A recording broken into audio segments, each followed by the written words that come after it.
Welcome back to our YouTube channel Hindi hiker.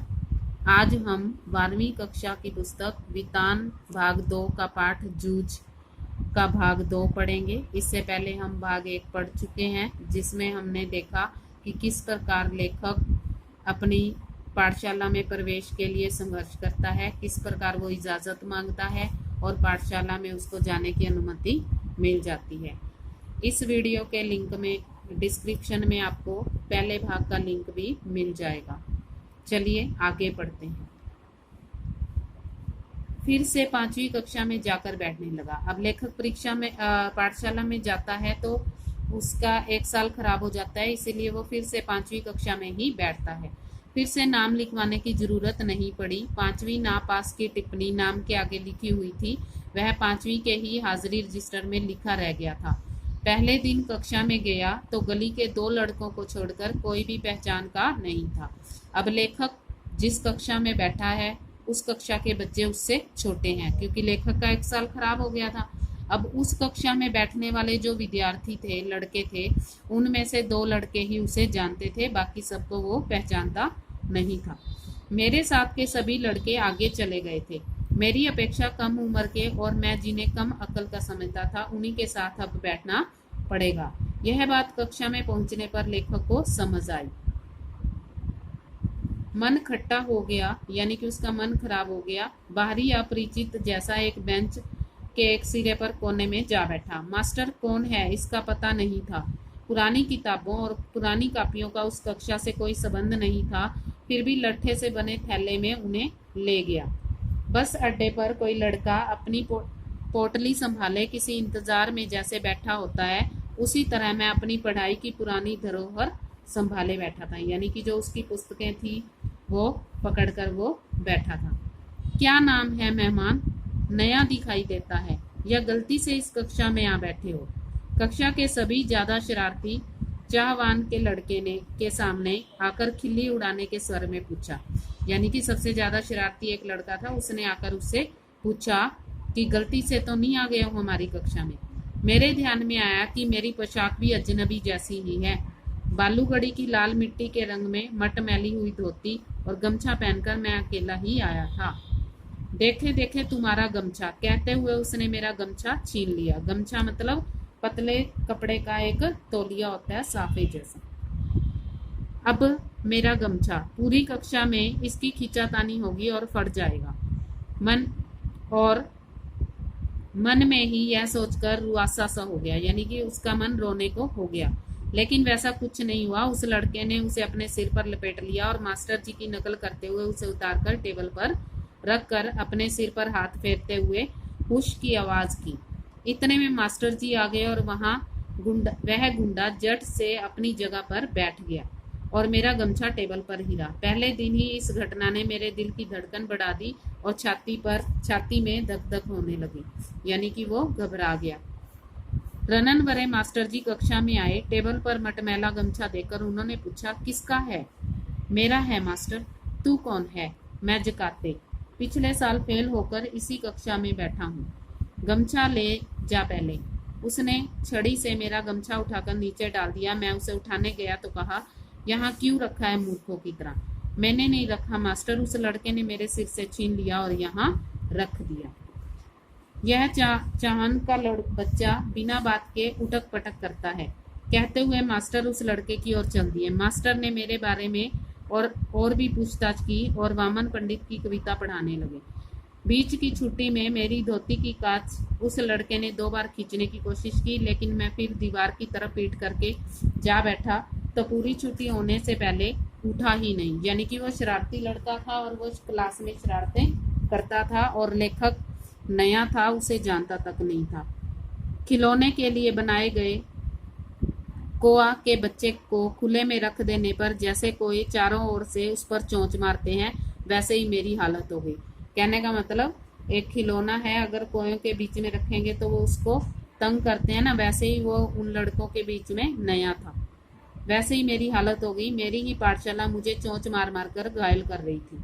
घर जाते समय सोच रहा था कि लड़के मेरी खिल्ली उड़ाते हैं, मजाक उड़ा रहे हैं उसका, धोती खींचते हैं, कभी गमछा खींचते हैं, तो इस तरह कैसे निभा होगा, यानी कि ऐसे कैसे गुजारा होगा। नहीं जाऊंगा मेरी पाठशाला में, ऐसी पाठशाला में, इससे तो अपना खेत ही अच्छा है, चुपचाप काम करते रहो। गली के 2 लड़के हैं कक्षा में, वे भी मुझसे भी कमजोर हैं, वे क्या मदद करेंगे। अब वो सोचता है ये बात कि वो पाठशाला नहीं जाएगा, इससे तो मेरा खेत ही अच्छा है। मन उदास हो गया उसका। चौथी से 5वीं तक पाठशाला अपनी लगती थी, लेकिन अब वह एकदम से पराई लगने लगी। अपना वहाँ कोई नहीं है। सवेरे बैठे हो जाने पर मैं उमंग में था, उमंग में मतलब जोश में था, फिर से पाठशाला चला गया।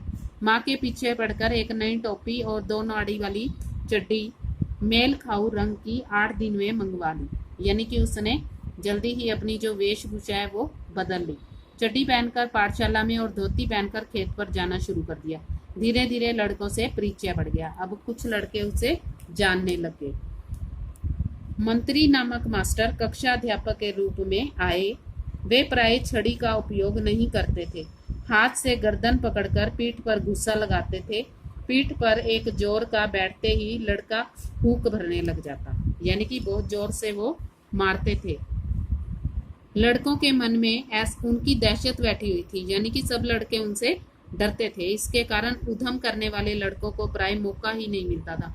उधम मतलब जो इधर उधर ये जो उन लेखक को छेड़ते थे या चालाकियां करते हैं या यानी कि शोर डालते हैं, वो सारे लड़के उस मास्टर के सामने जो है डरते थे और ऐसा काम नहीं करते थे।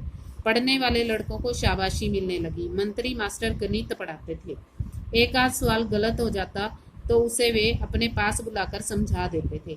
एक आध लड़के की कोई मूर्खता दिखाई दी तो वे उसे ठोक देते थे। इसीलिए सभी का पसीना छूटने लगता है। सभी लड़के के घर से पढ़ाई करके आने लगे। अब ये जो मंत्री नामक मास्टर है, ये गणित पढ़ाते हैं और सब बच्चे इनसे डरते थे।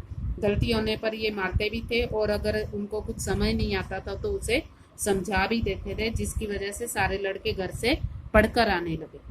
वसंत पाटिल नाम का एक लड़का शरीर से दुबला पतला किंतु बड़ा होशियार था। उसके सवाल हमेशा सही निकलते थे। स्वभाव से शांत, हमेशा पढ़ने में लगा रहता। घर से पूरी तैयारी करके आता होगा। दूसरों के सवालों की जांच करता, यानी कि दूसरों के सवाल वो चेक किया करता था। मास्टर ने उसे कक्षा का मॉनिटर बना दिया था। हमेशा पहली बेंच पर बैठता, बिल्कुल मास्टर के नजदीक। कक्षा में उसका सम्मान था, यानी कि उसकी इज्जत थी। काफी बच्चे उसे पसंद करते थे। मुझे यह लड़का मेरी अपेक्षा छोटा लगता था, यानी कि एज वाइज वो उम्र में लेखक से छोटा था। मैं उससे पहले ही 5वीं में पहुंच गया था। गलती से पिछड़ गया हूँ मैं, इसलिए मास्टर को कक्षा की मॉनिटरिंग मेरे हाथ में सौंपनी चाहिए। अब लेखक क्या सोचता है कि मॉनिटर मैं होना चाहिए, क्योंकि वो उससे उम्र में भी बड़ा है और वैसे उसने कक्षा में पीछे से छोड़ दी थी कक्षा ये बीच में ही, और अब उसको एडमिशन दोबारा मिला है। तो बड़ा होने के नाते और समझ होने के नाते मुझे ही मॉनिटर होना चाहिए, मुझे ऐसा लगने लगा। दूसरी ओर यह भी लगता था कि मुझे 2 महीने में 5वीं की पूरी तैयारी करके अच्छी तरह से पास होना है। कक्षा में दंगा करना और पढ़ाई की उपेक्षा करना मेरे लिए मुनासिब नहीं होगा। हम तो इस कक्षा में ऊपरी हैं, यह नहीं भूलना चाहिए। इन सब बातों के कारण मेरा सारा ध्यान पढ़ाई की ओर ही रहा और वसंत पाटिल की तरह ही पढ़ाई में काम करने लगा। मैंने अपनी किताबों पर अखबारी कागज के कवर चढ़ा दिए, अपना बस्ता व्यवस्थित रखने लगा। हमेशा कुछ न कुछ पढ़ने बैठता था। उसने यदि कक्षा में कोई शाबाशी का काम किया तो मैं भी दूसरे दिन वैसा ही कुछ करने लगा। मन की एकाग्रता के कारण गणित झटपट से समझ में आने लगा और सवाल सही होने लगे। कभी कभी वसंत पाटिल के साथ एक तरफ से वह भी दूसरी तरफ के लड़कों के सवाल जांचने लगा। इसके कारण मेरी और वसंत की दोस्ती भी जम गई। एक दूसरे की सहायता से कक्षा में हम अनेक काम कर लेते थे। मास्टर मुझे आनंदा कहकर बुलाने लगे। मुझे पहली बार किसी ने आनंदा कहकर पुकारा था। माँ कभी आनंदा कहती, परंतु बहुत कम। मास्टरों के इस अपनेपन के व्यवहार के कारण, वसंता की दोस्ती के कारण पाठशाला में उसका विश्वास बढ़ गया। अब उसका मन वहां पर लगने लगा। देखो उसको संघर्ष करना पड़ रहा है दोबारा से छोटी बच्चों के साथ बैठने के लिए। नवा सोंदलगेकर मराठी पढ़ाने आते थे। पढ़ाते समय वे स्वयं रम जाते थे, यानी कि इतने लीन हो जाते थे पढ़ाते समय वो मास्टर वे कविता बहुत ही अच्छे ढंग से पढ़ाते थे। सुरीला गला, छंद की बढ़िया चाल और उसके साथ ही रसिकता भी उनके पास, यानी कि मधुरता। वो अच्छे से कविता गाते थे, उनको सारी जानकारी थी। पुरानी नई मराठी कविताओं के साथ साथ उन्हें अनेक अंग्रेजी कविताएं भी कंठस्थ थी, यानी कि उन्हें मुंह जुबानी वो कविताएं याद थी। अनेक छंदों की लय, गति, ताल उन्हें अच्छी तरह से आते थे। पहले वे एक आध कविता गाकर सुनाते थे, फिर बैठे बैठे अभिनय के साथ कविता का भाव ग्रहण कराते थे, यानी कि साथ में नाटक भी करते थे। उसी भाव की किसी अन्य कवि की कविता भी सुनाकर दिखाते थे। बीच में कवि यशवंत वाभा बोरकर, भारा तांबे, गिरीश केशव कुमार आदि के साथ अपनी मुलाकात के संस्मरण भी सुनाते, यानी कि वो इन लेखकों से मिल चुके थे और इनके किस्से भी उनको सुनाया करते थे। वे स्वयं भी कविता करते थे। याद आ गई तो वे भी अपनी एक आध कविता भी सुना देते थे। यह सब सुनते हुए, अनुभव करते हुए मुझे अपना भान ही नहीं रहता था, यानी कि उसे ध्यान ही नहीं रहता था कि वो क्या करता है।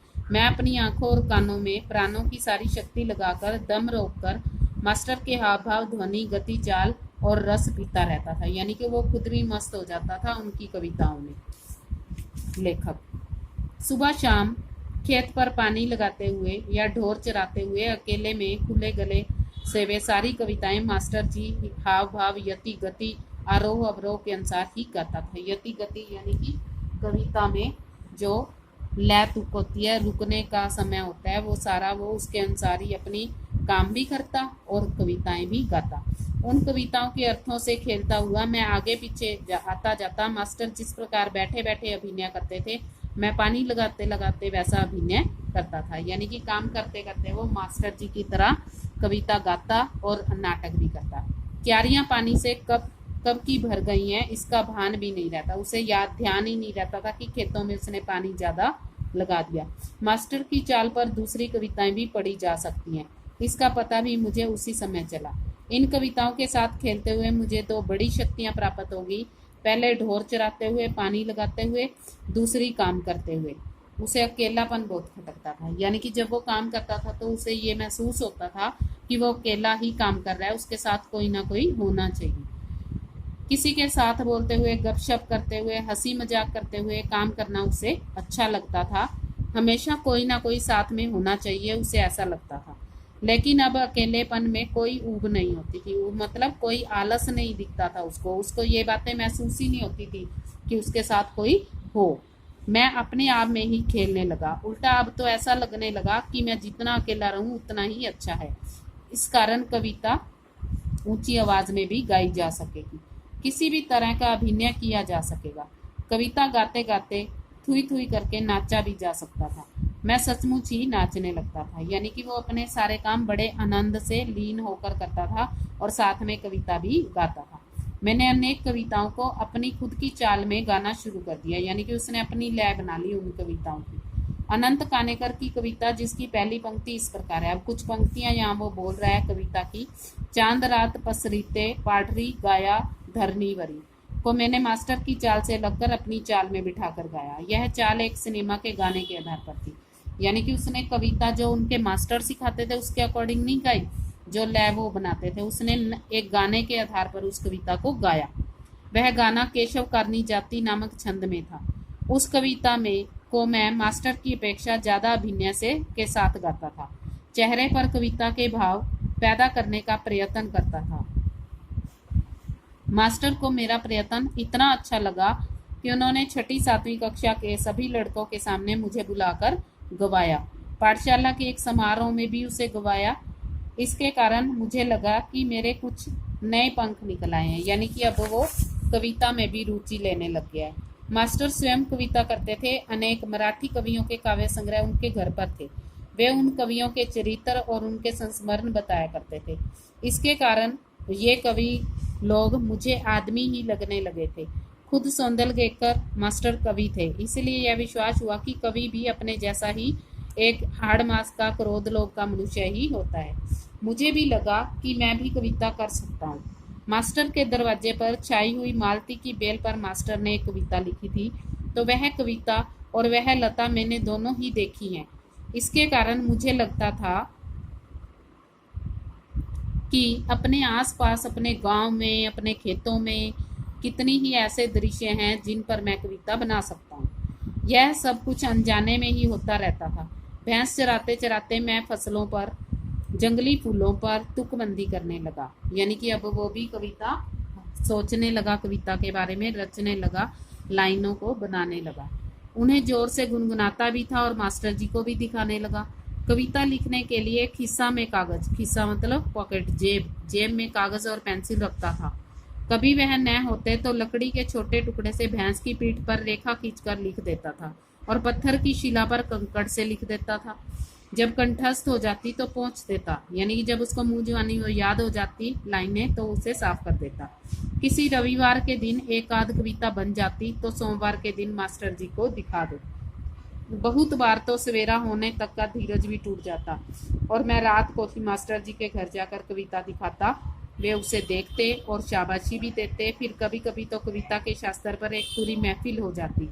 बोलते बोलते मास्टर बताते कवि की भाषा कैसी होनी चाहिए, यानी कि फिर मास्टर जी उसे सिखाते संस्कृत भाषा का प्रयोग कविता के लिए किस तरह होता है, छंद की जाति कैसे पहचानी जाती है, उसका लय क्रम कैसे देखे, अलंकारों में सूक्ष्म बातें कैसी होती हैं, अलंकारों का भी एक शास्त्र होता है, कवि को शुद्ध लेखन करना क्यों जरूरी होता है, शुद्ध लेखन के नियम क्या हैं। ये सारी बातें उसके मास्टर जी उसे समझाने लग जाते जब वो उनको अपनी कविता दिखाने जाता।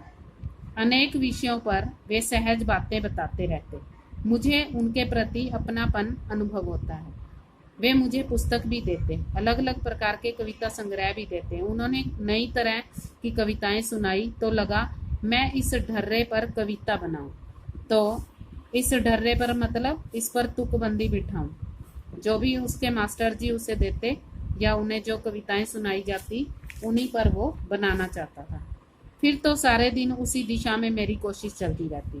फिर उसी दिशा में वो अपनी कोशिश लगाए रखता कि किस प्रकार वो उनके नक्शे कदम पर चले, उनके लय तुक को अपनाए, शुद्ध लेखन को अपनाए। इन बातों में सौदेलगेकर मास्टर के साथ बहुत नजदीक पहुंच गया और जाने अनजाने में मेरी मराठी भाषा भी सुधरने लगी। उसे लिखते समय में बहुत सचेत रहने लगा। अलंकार, छंद, लय आदि को सूक्ष्मता से, बारीकी से देखने लगा। शब्दों का नशा चढ़ने लगा और ऐसा लगने लगा कि मन में कोई मधुर बाजा बजता रहता है। इस प्रकार लेखक जो है वो कविताएं भी लिखने लगा। अब देखो भी हमने इस पाठ में पढ़ा कि किस प्रकार लेखक संघर्ष करता है पाठशाला में जाने के लिए, और पाठशाला के जाने के बाद किस प्रकार लेखक का जो रुझान है वो काम के साथ साथ कविता लिखने की तरफ भी बढ़ता है। अगर आपको ये वीडियो पसंद आती है तो लाइक करें, शेयर करें, कमेंट करें और चैनल को सब्सक्राइब अवश्य करें। और अगर आपका कोई सुझाव हो तो उसे कमेंट बॉक्स में लिखकर अवश्य भेजें। धन्यवाद।